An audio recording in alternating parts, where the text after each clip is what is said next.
This is how to factory reset, hard reset. This is the Vortex Sync. This is what it looks like. So Vortex, identify it that way. And this is how we do it. We're going to hold power and volume up at the same time. Press volume up first, and now hold down power. And it's about 10 seconds, maybe a little more. And we're waiting for a tiny white menu to show up in the, there it is.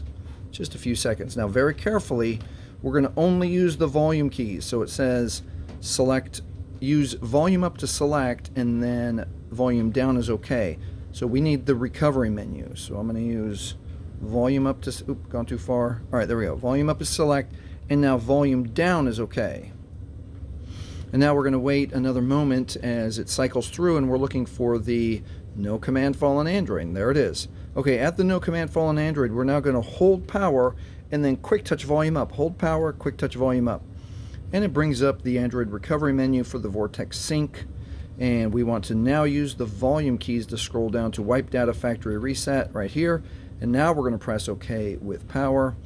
One more time, wipe all user data. This cannot be undone. And with volume, we're going to choose yes.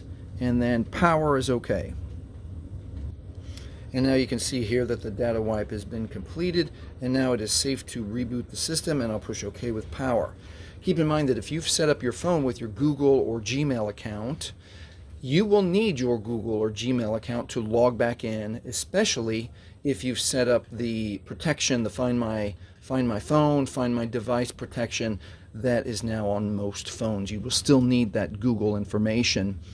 If this has helped you, please like, please subscribe, and thank you for watching.